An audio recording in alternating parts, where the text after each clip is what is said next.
The CyberWire podcast is made possible in part by listeners like you who contribute to our Patreon page. You can learn more at patreon.com/thecyberwire. Russia goes fishing in the North American and European power grid. NATO has had about enough of that. There will be no U.S.-Russian joint cybersecurity effort. The Adwin rat is back and seeking to socially engineer its way into aerospace company networks. We've got some election hacking investigation updates, industry notes including both venture and M&A news, and BYOD can pose a threat, especially when the device your rogue employees are bringing is an off-the-books server.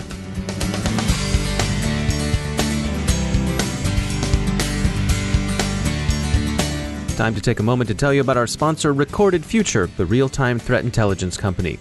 Recorded Future's patented technology continuously analyzes the entire web to give cybersecurity analysts unmatched insight into emerging threats. We read their dailies here at the CyberWire, and you can too. Sign up for Recorded Future's Cyber Daily email to get the top trending technical indicators crossing the web. Cyber news, targeted industries, threat actors, exploited vulnerabilities, malware, suspicious IP addresses, and more. Subscribe today and stay ahead of the cyber attacks. They watch the web so you have time to think and make the best decisions possible for your enterprise's security. Go to recordedfuture.com/intel to subscribe for free threat intelligence updates from Recorded Future. It's timely, it's solid, and it's on the money. That's recordedfuture.com/intel. And we thank Recorded Future for sponsoring our show.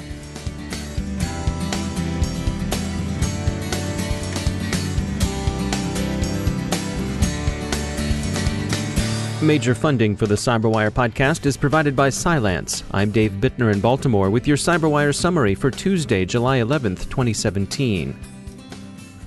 More on the cyber attempt on the U.S. energy sector has come to light. It was apparently a phishing campaign mounted from Russia and without effect on operational systems. Nonetheless, members of the U.S. Congress are expressing concern and demanding explanations. EnergyWire reports that the campaign has been in progress since May, and that the attackers are drawing from the Ukraine playbook, that is, the complex attacks used to take down sections of the Ukrainian grid twice since late 2015. Europe is seeing similar probes of its critical infrastructure, and authorities and experts there, too, suspect Russia. Actually getting into power plant operational systems isn't trivial, but it's not impossible either. Observers note that phishing is one obvious attack method, but so are malware-laden USB drives and either malicious or compromised insiders. Those latter two approaches would overcome the air-gapping in which so many industrial operations place so much confidence. Robert Hannigan, former head of the UK's GCHQ, told the BBC that, quote, there is a disproportionate amount of mayhem in cyberspace coming from Russia, from state activity, end quote, and that this may be deterred only through retaliation. NATO has announced that it's providing Ukraine with a range of cyber capabilities to aid that country in the hybrid war Russia is waging in the Donbass and elsewhere.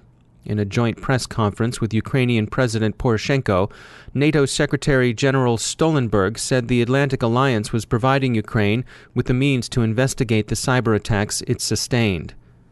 The alliance has also told Russia that it wants Russian troops out of Ukraine. U.S. sanctions are expected to stay in place as long as the Russian occupation of Crimea continues. The very short-lived glimmer of international cooperation, confidence-building, and détente that twinkled on Sunday went out in less than 13 hours, as measured in U.S. President Trump's tweets on the possibility of easing tension in cyberspace. There will be no joint U.S.-Russian effort to shore up cybersecurity. President Trump's account of his meeting with President Putin said he pressed the Russian leader on election hacking, and in any case, Congress is unlikely to find itself in the mood for any reset in relations, still less any détente. In the U.S., various investigations into Russian election hacking and the fallout therefrom continue. President Trump's son will testify before Congress concerning campaign season contacts from Russian actors who said they had discreditable information on Democratic candidate Clinton, and it appears that former FBI Director Comey's private memoranda of conversations with President Trump may have contained improperly classified information. We turn with some relief to more ordinary cybercrime and a mix of industry news. Trend Micro warns that a spam campaign pushing the cross-platform remote access Trojan Adwin is in progress. This time around, the rat is for the most part snuffling around the aerospace industry, with targets in Switzerland, Ukraine, Austria, and the U.S. Trend Micro notes that social engineering is an important part of its approach. Several significant bits of industry news are breaking.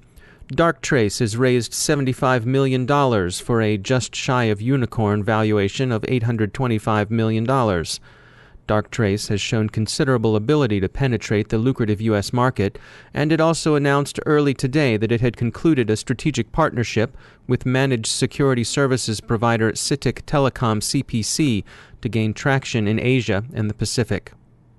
RiskLens has secured $5 million in Series A funding. The equity investment was led by Osage Venture Partners, with participation by Paladin Capital, Dell Technologies Capital, and Kickstart. High Trust has also raised money, some $36 million in Series E funding from Advanced Venture Partners, and has acquired Data Gravity for its data security solutions capability. Symantec has bought SkyCure as a mobile security play. Along with last week's acquisition of Fireglass, a browser isolation shop, the SkyCure acquisition is expected to enhance Symantec's position in the endpoint protection markets. Finally, StarHub has announced that it will fully acquire cybersecurity firm Accel for 26 million Singapore dollars. The Singapore telco already owned 51% of Accel. Now it will have the whole shebang. Returning from commerce to crime and punishment, the former head of Bitcoin exchange Mt. Gox is about to go on trial on charges of embezzlement. Cryptocurrency traders and users hope the trial will have a clearing, salutary effect on the market. But cryptocurrencies are affording opportunities for crime elsewhere. The South Korean exchange BitThumb, whose hacking we've been following, didn't suffer embezzlement, but it did sustain a breach of customer information apparently traceable to BYOD gone bad. An employee's computer appears to have been compromised, which then opened the door to compromise. And in Italy, according to Darktrace, a bank's servers were used in a Bitcoin mining scheme. This one involved BYOD with a vengeance. BYOS, bring your own servers, as employees took advantage of electrical power and cooling systems in data centers to install their own off-the-book servers dedicated to coin mining. I'd like to take a moment to tell you about an important upcoming webinar from our sponsor Threat Connect called Exploiting the Adversary: How to Be Proactive with Threat Intelligence. You know that understanding your adversary is essential to effective cybersecurity. To block threat actors, now and in the future, you must know where they've been before, their techniques, tactics, and procedures. You also need to know if they are targeting your specific organization. A deep understanding of your adversary enables you to take steps to proactively protect your environment from breaches, and this will be the focus of this webinar. It's all happening this Wednesday, July 12th at 2 p.m. Eastern Time. Join Kyle Emke, Threat Intelligence Researcher at Threat Connect, and Araceli Gomes, Solutions Architect at CrowdStrike, to talk about proactive threat intelligence strategies and how best to leverage threat intelligence in your own research. Sign up today at threatconnect.com/webinar. That's threatconnect.com/webinar. And we thank Threat Connect for sponsoring our show.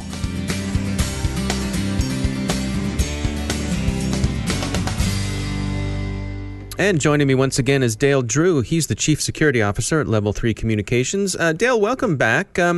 We have, certainly we've had a lot of news about botnets, and that's something that you all have to deal with when they occur.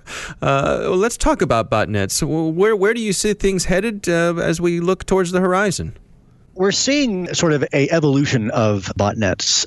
Not only are they becoming much more commoditized, and not only are they able to make much more money for the actual bad guys themselves, and the bad guys have really sort of been able to rent botnets out to consumers at a much faster rate and faster scale. But we're seeing technology inside the botnet evolving to really avoid detection. The two things that we're seeing that from a botnet evolution perspective is, or three things I would say. We're seeing bad guys take different components of botnet technology that's been released in the wild and sort of plug that stuff in together. WannaCry is a great example of people taking different piece parts and components of different botnets One is a IP address scanning algorithm, and one is a disk encryption algorithm, and one is a drop deployment and infection algorithm, and they put all that stuff together and then create something new as a result using old piece parts. But we're also seeing some of the core botnet developers getting more sophisticated, and so two trends that really worry us are the use of peer-to-peer and the use of Tor. And so WannaCry, again, is a good example of Tor, where the bad guys' communication with the command and control infrastructure was over the Tor network. And so anyone watching the sort of internet network, the backbone infrastructure, lost that visibility because all you saw was traffic going into a Tor entry node and out of a Tor exit node. There's a lot of mechanisms to be able to track that activity, but the security community really needs to orient its attention in the Tor space. And then the other one is peer-to-peer, and peer-to-peer is scary because every node becomes a botnet node, and every node becomes a command and control system. You can no longer just cut off the head of a piece of infrastructure anymore. You now have to shut down the entire infrastructure before you have any effect on that botnet's effectiveness. Is there any sense that there's a growing sophistication in the types of devices that the botnet wranglers are bringing into the botnets? I'd say, what the bad guys, and especially the organized crime and the nation state bad guys, what they're really interested in is two things. They're interested in scale. They're focusing attention on two primary things. One is protocols that have a deep entrenchment in the internet. And so anything that they can find, SMB is a great example, DNS is a great example of any protocol that has a rich history and a deep entrenchment capability inside the internet. They want to take advantage of those protocols because of the massive amount of scale they instantly have access to and the level of difficulty to repair those sorts of protocols that have such a long life. The other one is devices from a scale perspective. So the reason why Internet of Things is so popular is one exposure is essentially the same exposure for every single same class of device, of that IoT device. And so if they can find a single exposure that doesn't have the nuance of being slightly patched over here or have an antivirus control over there or an intrusion detection capability over there, if they know that same exposure will uniformly work across a large scale of devices, those are the sorts of devices they're going after. Dale Drew, thanks for joining us. Now I'd like to tell you about some research from our sponsor, Delta Risk. We all depend on the power grid. You've heard a lot over the last few months about the grid's vulnerability. Crash override, in particular, threw a scare into the energy distribution sector. It's a real threat, and its masters demonstrated what they can do last December in Ukraine. Even a minor disruption to the power grid could be devastating to all of us. Download Delta Risk's new white paper, Cybersecurity and the Grid, the Definitive Guide, for insight into how the North American power grid works, an overview of current regulations, and a look at potential cyber threats. You'll find the guide at deltarisk.com/grid-whitepaper. Delta Risk LLC, a Chertoff Group company, is a global provider of strategic advice, cybersecurity, and risk management services to commercial and government clients. Learn more about Delta Risk by visiting deltarisk.com, and while you're there, get that guide to cybersecurity for the grid. It's deltarisk.com/grid-whitepaper. And we thank Delta Risk for sponsoring our show.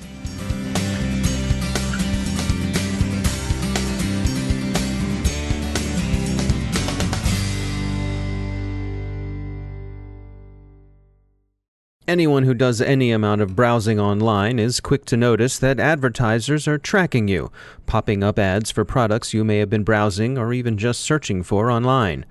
Lance Cottrell is chief scientist at Intrepid, and he joins us to offer some insights on online ads and the technology behind them.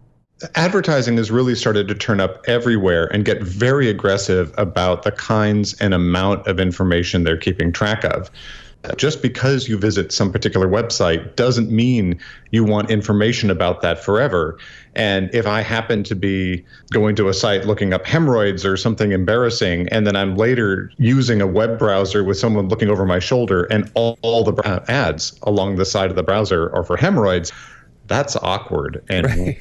weird, and there's no way for me to go for a friend. That was whatever.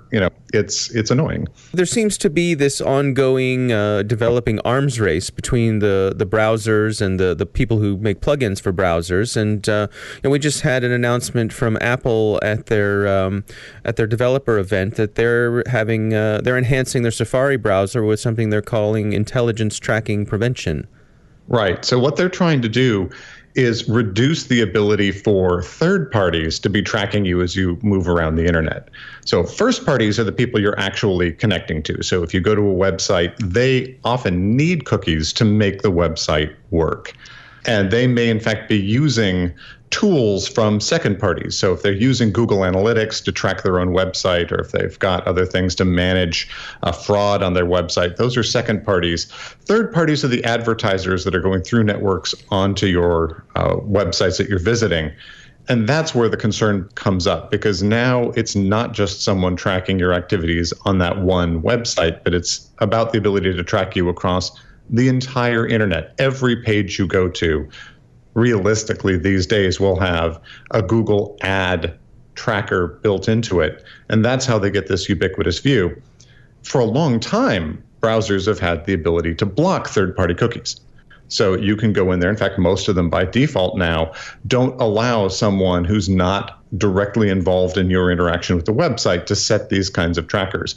And very quickly, the advertisers adapted. So they now have tools to get around that and track you anyway. So Apple is sort of taking the next step in that arms race to try to stop that kind of circumvention. And so they're building smart tools to try to recognize when that's going to happen and shut that down again. But this is a very active arms race. And while consumers are somewhat interested in stopping this and express it often, but don't do much about it, the advertisers are hugely motivated to do this kind of tracking.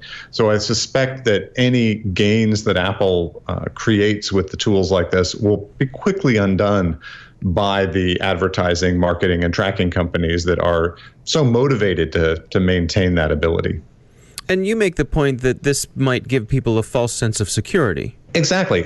Like incognito mode in the browser. People turn on something like this and think, oh, okay, now I'm not being tracked. But the things that these browsers address is only a small fraction of the kinds of tracking that take place. So they can prevent, say, cookies from being implanted on your browser. But at the same time, your computer's address, your IP address, will often uniquely identify you, or at least your household or your business, on the internet. And in fact, almost every browser has a unique fingerprint. The combination of all the plugins, all the fonts, all the character sets, all the preferences, the size of the monitor, all of that goes together. And you think that's not that much, but actually combined, it makes you unique, the only visitor to most websites you visit with that exact fingerprint. And that allows these people to reapply the cookies to you, retrack you. And of course, that's advertisers, that's corporations, but that's also governments, hackers, someone who wants to attack you. Anyone can use these tools and do. And so what's to be done? If I want to have a reasonable amount of privacy, what are some of the steps I can take to do that? I think the first step is being very judicious about what you share, right? When you're using these social media platforms, I think we need to go in with the there is no privacy on these platforms kind of attitude. You can set which of your friends see things, but we just have to assume that everything we do is on a postcard, and take care with not sharing it in the first place. I mean, my general axiom is that sort of data is a toxic asset. If it exists, it's a problem, and it will get out, it will leak. You just have to assume at some point your ISP is going to get hacked, or your email will get exposed, or your computer will get compromised and you'll get doxxed. If embarrassing stuff exists, there's always a chance that it can get out there. So the first key is just being very judicious about what you create and making sure that you keep as little as you need to for as short a time as you need to. And then, if you want to do something that requires privacy, that is an issue, make sure that you use tools. You use, there are specific anonymity tools. We build a tool called Anonymizer. There's things like Tor that are out there that you can use. Use those with care for just that purpose, and then clean it out and go back to your normal activities. It's not easy to combine both. That's Lance Cottrell from Intrepid. And that's the CyberWire. Thanks to all of our sponsors who make the CyberWire possible, especially to our sustaining sponsor, Cylance. To find out how Cylance can help protect you using artificial intelligence, visit Cylance.com. The CyberWire podcast is produced by Pratt Street Media. Our editor is John Petrick. Social media editor is Jennifer Iben. Technical editor is Chris Russell. Executive editor is Peter Kilpe. And I'm Dave Bittner. Thanks for listening.